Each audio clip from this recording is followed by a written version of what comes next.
Hello नमस्कार दोस्तों, स्वागत है आप सभी लोगों का सेंकोरी एजुकेशन यूट्यूब चैनल पर। मेरा नाम है अजय शर्मा और आज हम यहाँ पे बातचीत करने वाले हैं दोस्तों। पार्ट 4 लेकर आ गया हूँ आप लोगों के लिए अर्थमेटिक प्रोग्रेशन का इंपॉर्टेंट क्वेश्चन, 3 मार्क्स का दम, सारे क्वेश्चन यहाँ पे क्लियर करेंगे। अब तक मैंने 15 क्वेश्चन करवा दिए इस सीरीज के अंदर। आप सभी लोगों को एक एक कॉन्सेप्ट क्लियर हो रहा होगा, ऐसी मैं उम्मीद करता हूँ। ये सारे क्वेश्चन आप लोगों के लिए एग्जामिनेशन पॉइंट ऑफ व्यू से बहुत ज्यादा इंपॉर्टेंट है।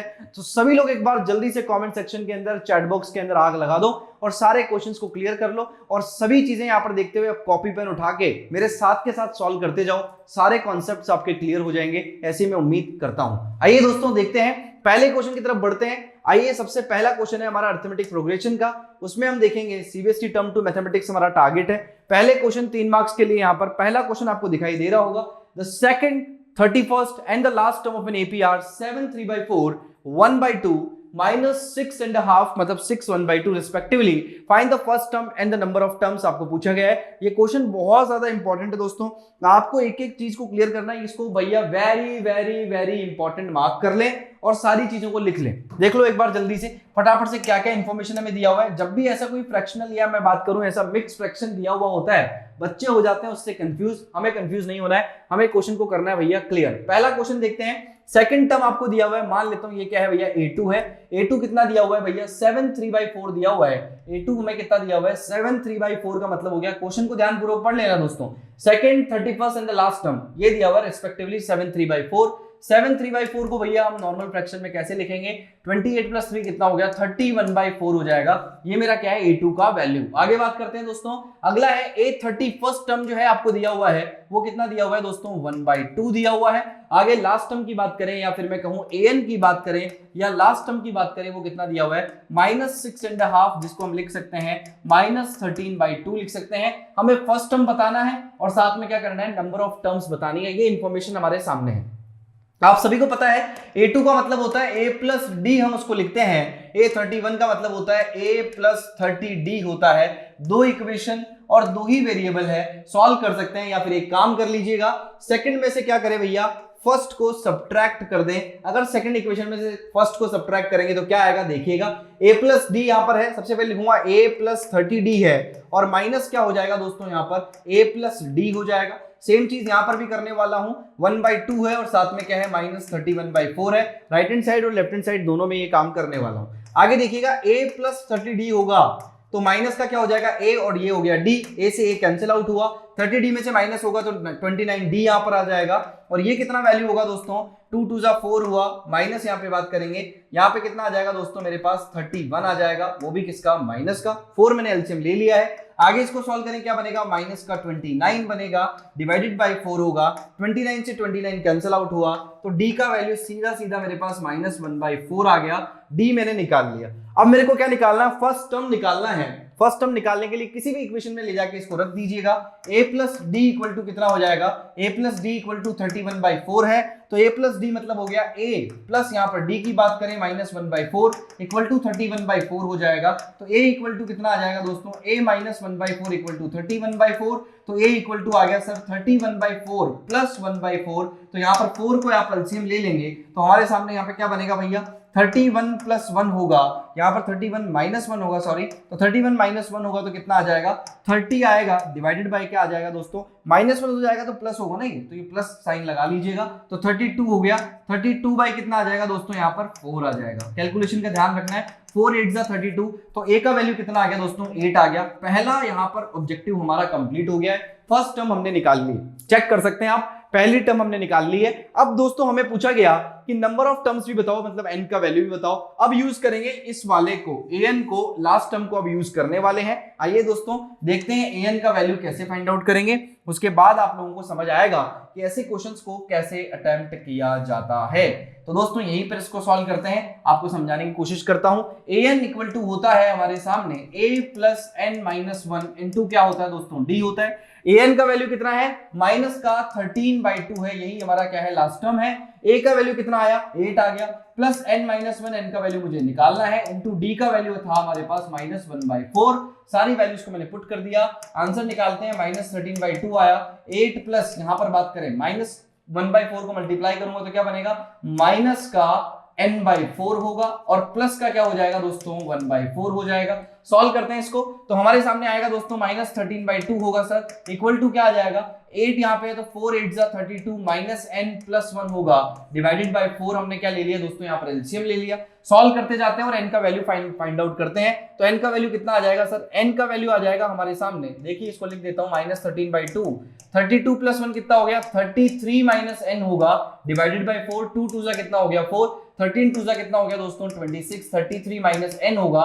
तो n का वैल्यू कितना आ जाएगा, n का वैल्यू आ जाएगा दोस्तों 33 + 26 दैट इज इक्वल टू, यहाँ पे 6 + 3 9 हुआ, 3 + 2 6, यहाँ पर कितना हो गया 5 हो गया। तो n इक्वल टू कितना आ गया दोस्तों 59 आ गया।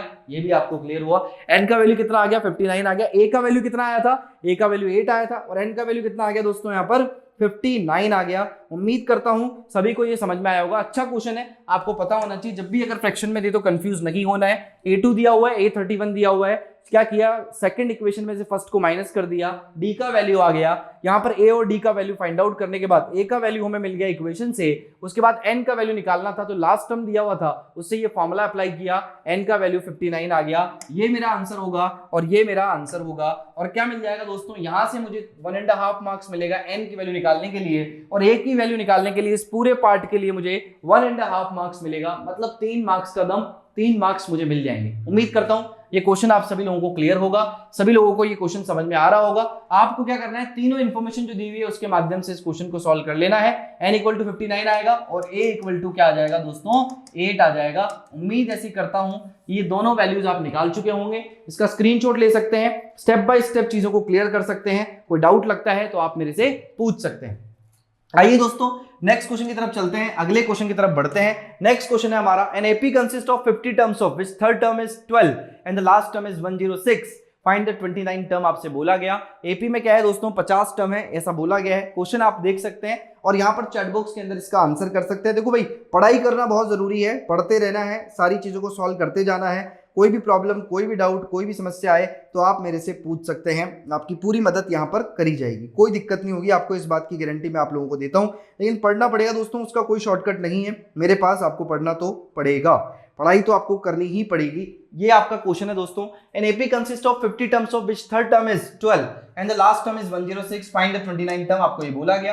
क्वेश्चन में हमें दो इन्फॉर्मेशन दी हुई है, एक तो हमें टोटल टर्म्स दी हुई है, n इक्वल टू कितना दे रखा है दोस्तों 50 टर्म्स दे रखी है, मतलब यहाँ पर कितनी टर्म्स है, यहाँ पर दोस्तों 50 टर्म हमारे सामने है। आगे बात करें तो यहाँ पर दिया हुआ है विच थर्ड टर्म इज 12, मतलब यहाँ पर a3 का वैल्यू कितना है 12 है, यह आपको दिया हुआ है।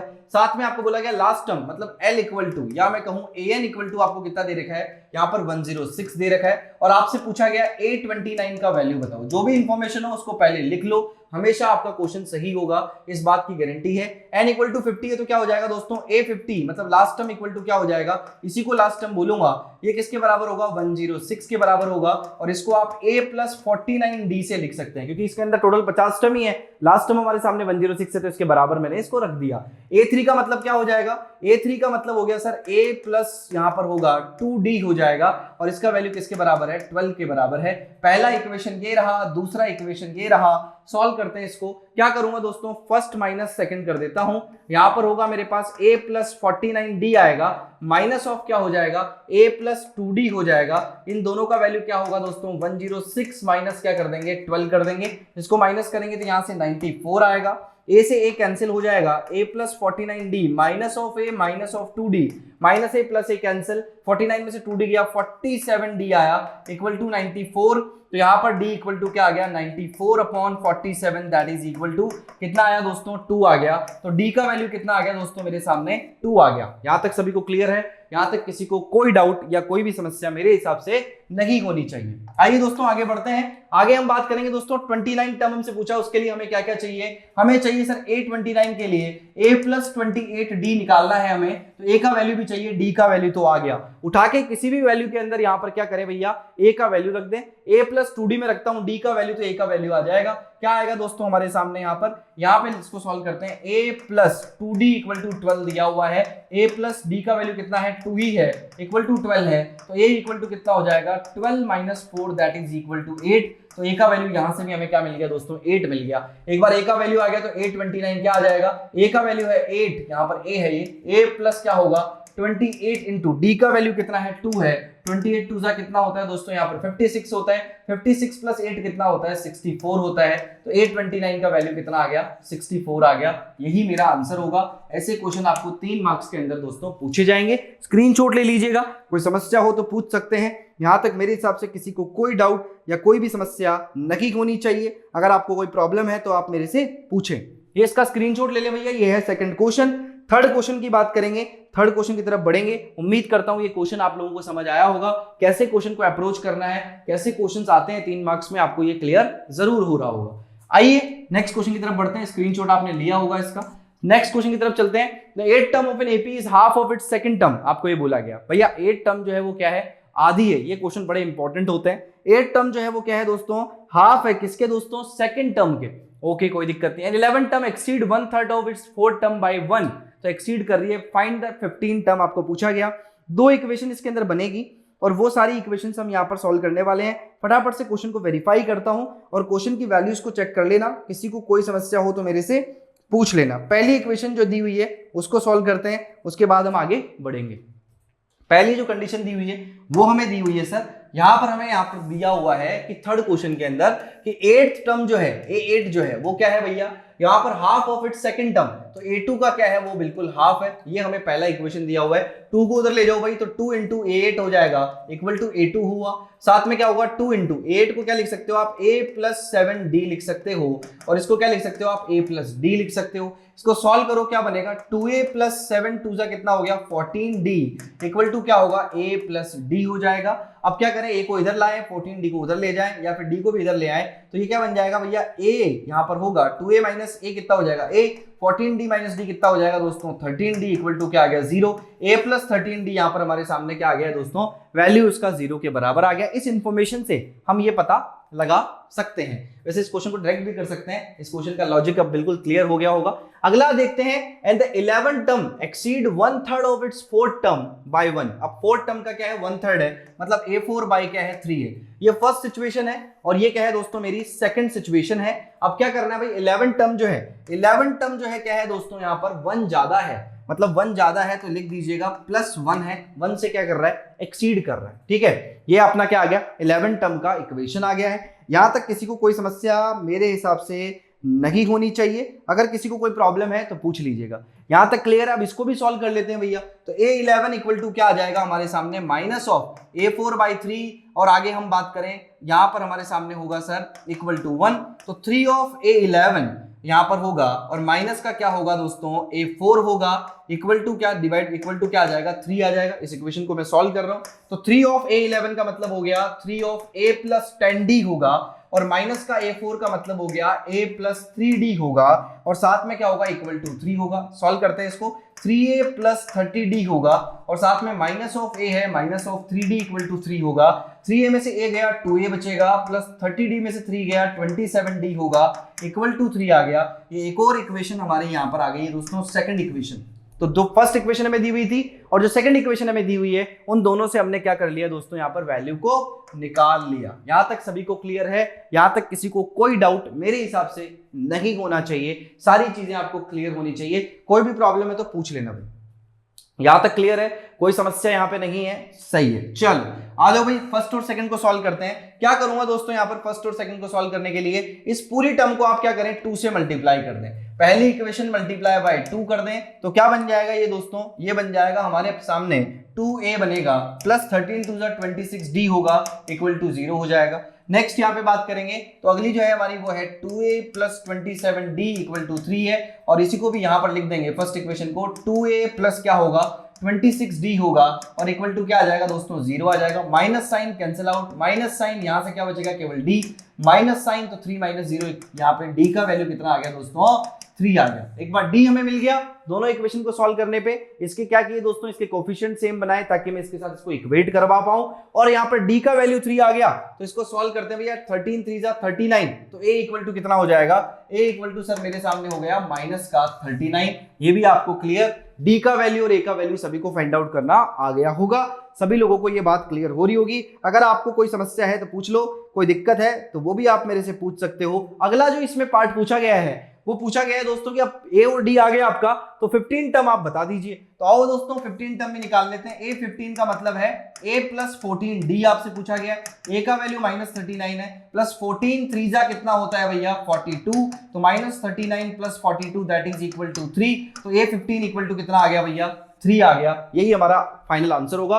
3 मार्क्स के अंदर ये क्वेश्चन आपसे पूछा जाएगा। आपको क्लियरली ये बात समझ में आ रही होगी कि कैसे ऐसे क्वेश्चंस को अटेम्प्ट किया जाता है। यहां तक कोई डाउट मेरे हिसाब से नहीं होना चाहिए। तो 15 टर्म कितना आ गया दोस्तों 3 आ गया। थर्ड क्वेश्चन भी क्लियर, यहां तक कोई डाउट कोई समस्या आपको नहीं है। आइए दोस्तों इसका स्क्रीनशॉट ले लेना भाई, किसी को प्रॉब्लम है तो उसको देख लेना। एक एक स्टेप यहां पर आपके सामने करिए, सारी स्टेप्स क्लियर होनी चाहिए, सारी स्टेप्स आपको समझ में आनी चाहिए। उम्मीद करता हूं दोस्तों आपको सारी बातें क्लियर हो रही होगी। कोई भी प्रॉब्लम लगे पूछ लेना। देखो क्वेश्चन को स्टेप बाय स्टेप करोगे ना तो कोई प्रॉब्लम नहीं होगी। अगर क्वेश्चन में आप एक भी स्टेप को स्किप कर दोगे तो दिक्कतें होंगी। स्क्रीनशॉट ले लिया होगा, उम्मीद ऐसी करता हूं। क्वेश्चन को देख लें यहाँ पर और यहाँ पर आंसर को भी देख लें। क्वेश्चन नंबर 4 की बात करते हैं। Find an AP whose 4 term is 9 and the sum of his 6 term is 13 terms is 40 आपको दिया हुआ है। 6 and 13 terms is 40 आपको दिया हुआ है। पहले यहाँ पर कंडीशन को देखते हैं। पहले एक बार क्वेश्चन को देख लो, क्वेश्चन को आराम से देख लो, आपको मौका देता हूं। आप इसको सॉल्व करो, चैट बॉक्स के अंदर आंसर करो, सभी अपनी कॉपी पेन ले लो भैया और उठा के क्वेश्चन को सॉल्व करना शुरू कर दो। अगर आपको कोई दिक्कत नहीं है तो फिर हम आगे बढ़ेंगे। कोई दिक्कत यहां तक मेरे हिसाब से नहीं होना चाहिए, ठीक है। आओ दोस्तों अब इसके भी देखते हैं भैया क्या क्या वैल्यूज हमें। एपी हमें पूछा गया, एपी हमें निकालना है। एपी मतलब हमें सारी वैल्यूज निकालनी पड़ेगी, 4-5 टर्म्स हमें निकालनी पड़ेगी। उसके लिए हमें क्या क्या चाहिए होगा दोस्तों, ए और डी की जरूरत पड़ेगी। ए और डी की जरूरत पड़ेगी। पहले दिया हुआ है A4 हमें निकालना है। A4 का वैल्यू कितना है, find an AP whose 4 term is 9, मतलब A4 इक्वल टू कितना दे रखा है हमें 9 दे रखा है। मतलब A plus 3D equal to क्या होगा, ये बार बार मैं क्यों लिखता हूं 4 से कम, मतलब 4 - 1 मतलब क्या होता है दोस्तों 3। a प्लस n माइनस 1 का मतलब हो गया a plus 4 - 1 into d equal to 9 दिया हुआ है, तो a प्लस 3d इसको कर दिया। पहला इक्वेशन यहां से आ गया। दूसरा इक्वेशन मुझे दिया हुआ है a6 और a13, इन दोनों का सम जो है वो किसके बराबर है, 40 के बराबर है। a6 का मतलब हो गया a प्लस 5d, a13 का मतलब हो गया a plus 12d equal to कितना आ गया 40 आ गया। a प्लस a कितना हो गया 2a प्लस 12d और 5d कितना हो गया दोस्तों यहाँ पर 17d इक्वल टू 40 हुआ। तो ये मेरा क्या आ गया, सेकंड इक्वेशन आ गया। फर्स्ट और सेकंड को सॉल्व करवाते हैं। कोफिशिएंट एक करना पड़ेगा, इसीलिए फर्स्ट इक्वेशन मल्टीप्लाई बाय 2 कर दीजिएगा। तो 2 करेंगे तो क्या आएगा भैया, फर्स्ट इक्वेशन मल्टीप्लाई बाय 2 करेंगे तो एक बन गया हमारा 2 इंटू a प्लस 3d करेंगे, और यहाँ पे 9 2 क्या होगा 18, इधर भी कर दीजिएगा। तो ये क्या बन गया 2a आया प्लस क्या आ गया दोस्तों 6d आया इक्वल टू 18 आ गया। ये हमारा फर्स्ट इक्वेशन है। अब सेकंड इक्वेशन को रखते हैं सबसे पहले, तो आया 2a plus 17d equal to 40 आया। इसके नीचे फर्स्ट इक्वेशन को रख दो 2a प्लस 6d और साथ में क्या आ गया दोस्तों यहाँ पर 18 आ गया। अब देखोगे तो समझ आएगा कि 2a को यहाँ पर हम कैंसिल आउट कर देंगे और 17 में से 6d को यहाँ पर माइनस का साइन होगा, तो माइनस का साइन यहाँ माइनस का साइन यहाँ, तो क्या वैल्यू बनेगा 17 में 6 गया तो क्या आ गया दोस्तों हमारे सामने यहाँ पर 11d आया, वो भी किसका दोस्तों प्लस का। 14 माइनस 18 कितना हो गया, यहां से सर हमारे सामने होगा, यहां पर हमारे पास आ जाएगा 22 आ जाएगा। ये भी आपको क्लियर है। अब देखो भाई 11d है तो d इक्वल टू क्या आ गया 22/11 दैट इज इक्वल टू 2। तो d का वैल्यू हमें मिल गया 2, तो a का वैल्यू भी मिल जाएगा। a का वैल्यू उठा के इसमें रख दीजिए, इसमें रखा भैया। तो a का वैल्यू क्या आया, a का वैल्यू हमारे सामने आ चुका है दोस्तों, d का वैल्यू 2 है, तो a plus 3 into 2 equal to 9, तो a इक्वल टू क्या हो गया 9 minus 6 that is equal to 3। तो a इक्वल टू कितना आ गया 3, d इक्वल टू 2 आ गया। बना दो भैया, अब तो AP बनी जाएगी। पहला टर्म a होता है, दूसरा टर्म a प्लस d होता है, तीसरा टर्म a प्लस 2d होता है और यहाँ पर a प्लस 3d होता है। इतने टर्म्स बहुत है। a कितना है 3 है, 3 के बाद अब ऐड करो 3 प्लस 2 कितना हो जाएगा 5, आगे ऐड करो भैया 3 प्लस 2 2 जा 4 तो कितना हो जाएगा भैया 7। आगे चेक करते हैं तो क्या बनेगा, आगे बढ़ते जाइए 9 बन जाएगा अगला टर्म, 3579 हमारी एपी होगी और यही हमारा रिक्वायर्ड सॉल्यूशन होगा। ये हमारा आंसर हो गया। क्वेश्चन नोट डाउन कर लेना। क्वेश्चन नंबर 4 की जो भी कंडीशन आपको दी हुई है उसका आंसर भी आप लोगों के सामने है। कोई डाउट या कोई समस्या मेरे हिसाब से नहीं होनी चाहिए। तो 3579 हमारी क्या हो जाएगी दोस्तों एपी हो जाएगी। एक एक क्वेश्चन को क्लियर करते जाइए, एक एक क्वेश्चन को लिखते जाइए। इसका भी स्क्रीनशॉट ले लें, अच्छा क्वेश्चन है, कंडीशन है, दोनों कंडीशन के ऊपर आपको 1.5 मार्क्स मिलेगा। दोनों कंडीशन को क्लियर करना है, जो भी आपको गिवन है उसको आपको लिखना है। आइए दोस्तों, इसका स्क्रीनशॉट आपने लिया होगा। अब बढ़ते हैं नेक्स्ट क्वेश्चन की तरफ। 3 मार्क्स के दम में 5वें क्वेश्चन की बात कर रहे हैं। चैट बॉक्स में अंगारे आते रहने चाहिए, आग लगती रहनी चाहिए। The ratio of the sums of first m and first n terms of an AP is m 2 और यहाँ पे लिखा हुआ है रेशियो n2 लिखा हुआ है। एक बार इसको मैं वेरीफाई कर लेता हूँ। यहाँ पर आपके सामने जो भी रेशियो दिया हुआ है उसको हम लिख लेंगे, कोई समस्या वाली बात नहीं है, ठीक है। m का स्क्वायर है, ये क्या है दोस्तों, m square ratio n square, verify कर लेना। m स्क्वायर रेशियो क्या है दोस्तों, n का स्क्वायर आपको दिया हुआ है, आप इसको लिख लें, कोई समस्या वाली बात नहीं है। तो ये क्या दिया हुआ है, sum of first m and first n terms का आपको रेशियो दिया हुआ है। Show that the ratio of its mth and nth term is 2m-1। अच्छा क्वेश्चन है, ये बहुत बढ़िया क्वेश्चन है। आपको एक एक चीज एक एक बात क्लियर होनी चाहिए। ये क्वेश्चन एग्जाम में आ सकता है, इसको इंपॉर्टेंट मार्क कर लें। पहले आप एक बार इसको सॉल्व करेंगे, जो कंडीशन हमें दी हुई है उसको हम लिखेंगे। क्या दिया हुआ है पांचवें क्वेश्चन में सर, हमें ये दिया हुआ है, हमें क्या दिया हुआ है भाई, Sm और Sn का जो रेशियो है वो दे रखा है। Sm और Sn का रेशियो कितना दे रखा है भैया, यहाँ पर m का स्क्वायर दे रखा है और n का स्क्वायर दे रखा है। इसको सॉल्व करें तो क्या बनेगा, ये बन जाएगा सर हमारे सामने, यहाँ पर हमारे साथ आ जाएगा, इसका जो वैल्यू आएगा n/2 की जगह क्या आ जाएगा m/2, और यहाँ क्या आ जाएगा 2 × a + n-1 इंटू क्या होगा d हो जाएगा। Sn क्या हो जाएगा n/2, और यहाँ पे भी क्या होगा 2a + n-1 इंटू d आ जाएगा। और ये भी आपको क्लियर है, इक्वल टू क्या होगा m²/n² होगा। पहला इक्वेशन तो ये हमें दिया हुआ है। आगे आपको इक्वेशन दे रखा है दोस्तों कि am और an का जो यहाँ पर रेशियो है वो किसके बराबर प्रूव करना है आपको, 2m-1, ये आपको प्रूव करना है। 2m-1/2n-1 के प्रूव करना है। am/an का यहाँ पर वैल्यू mth और nth टर्म जो है वो इस रेशियो में होनी चाहिए। या आपको क्या आएगा दोस्तों, 2 प्रूव में जाएगा, या आपको प्रूव करना है, ठीक है, या आपको प्रूव करना है। ये कंडीशन आपको दी हुई है, देख लो भाई फटाफट से, ये रेशियो हमें प्रूव करना है। यहां तक सभी को क्लियर है। क्वेश्चन उम्मीद करता हूं सभी को समझ आ गया होगा। क्वेश्चन बिल्कुल वेरीफाइड है, कोई समस्या कोई डाउट इसमें नहीं है। एक बड़ी चीज आपको ध्यान रखनी है, ए और डी का वैल्यू जो है, ए और डी का वैल्यू जो है दोस्तों दोनों के लिए क्या हो जाएगा, दोनों के लिए ए और डी का वैल्यू बिल्कुल सेम हो जाएगा। यह आपको ध्यान रखना है, क्योंकि ratio of the sum of first m and first n terms of an AP, एक ही एपी है, n एपी बोला गया है, तो आपको एक ही एपी लेनी है। तो भैया इसके अंदर a और d का वैल्यू सेम हो जाएगा। बस nth टर्म है उसको चेंज कर देना, यहाँ m-1 कर देना या n-1 कर देना, बस इतना सा हमें ध्यान रखना है। सॉल्व करते हैं इसको और सिंप्लीफाई करने की कोशिश करते हैं, ये हमें प्रूव करना है। आइए दोस्तों देखते हैं, m/2 n/2 है, ले जाते हैं उधर में ले जाते हैं। यहाँ से 1/2 सॉल्व करोगे तो ये तो कैंसिल आउट हो जाएगा, m/n बचेगा। m/n को उधर लेके जाऊंगा, क्या बनेगा 2a + m-1 है इंटू d आया, डिवाइडेड बाय क्या है 2a प्लस क्या होगा n-1 होगा, इंटू में क्या होगा d होगा, इक्वल टू क्या हो जाएगा m²/n² होगा।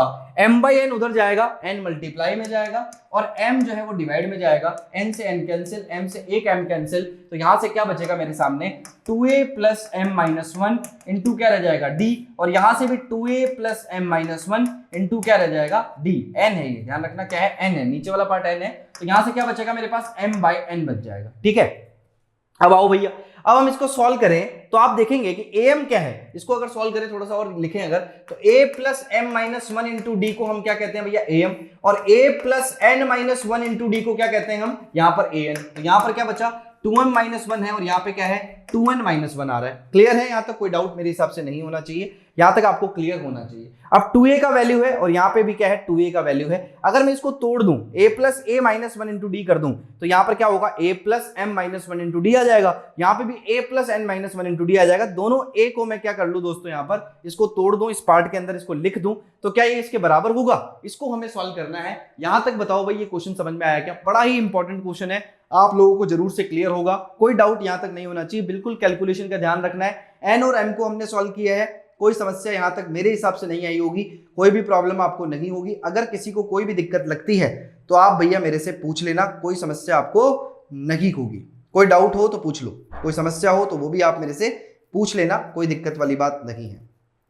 यहां तक आपको सारी बातें ऐसी उम्मीद करता हूं क्लियर होगी, सभी बातें आपको समझ आ रही होगी। अब इस पार्ट को हम क्या करेंगे दोस्तों, सॉल्व करने वाले हैं, इस पार्ट को यहाँ पर निकालने वाले हैं। उससे पहले हम इसको आगे ले जाते हैं, जो कंडीशन हमें दिया हुआ है उसको हम लिख लेते हैं। यहाँ पर हमें क्या दिया हुआ है 2a + m-1 है इंटू क्या है दोस्तों d है। इसके साथ कौन मल्टीप्लाई होगा, अगर मैं इसको क्रॉस मल्टीप्लाई कर दूं, n इधर चला जाएगा और m इधर आ जाएगा, तो n इंटू क्या हो जाएगा मेरा, n इंटू सर मेरे सामने ये होगा, और m इंटू क्या हो जाएगा 2a + n-1 इंटू d हो जाएगा। ये आप लोगों को कंडीशन मिल गई है। आपको पता है कि am इक्वल टू मतलब a + क्या होगा m minus one into D और डिवाइडेड बाई क्या है मेरा a plus n minus one into D वाला पार्ट है। इसका रेशियो मुझे किसके बराबर प्रूव करना है, 2m माइनस वन और 2n माइनस वन के बराबर प्रूव करना है। यहां तक सभी को क्लियर है, यहां तक सभी को समझ में आ गया होगा। इस कंडीशन को नोट डाउन कर लो, ये हम पीछे से सॉल्व करके आए हैं। यहां तक कोई डाउट या कोई समस्या आप लोगों को नहीं होनी चाहिए। अगर किसी को कोई प्रॉब्लम है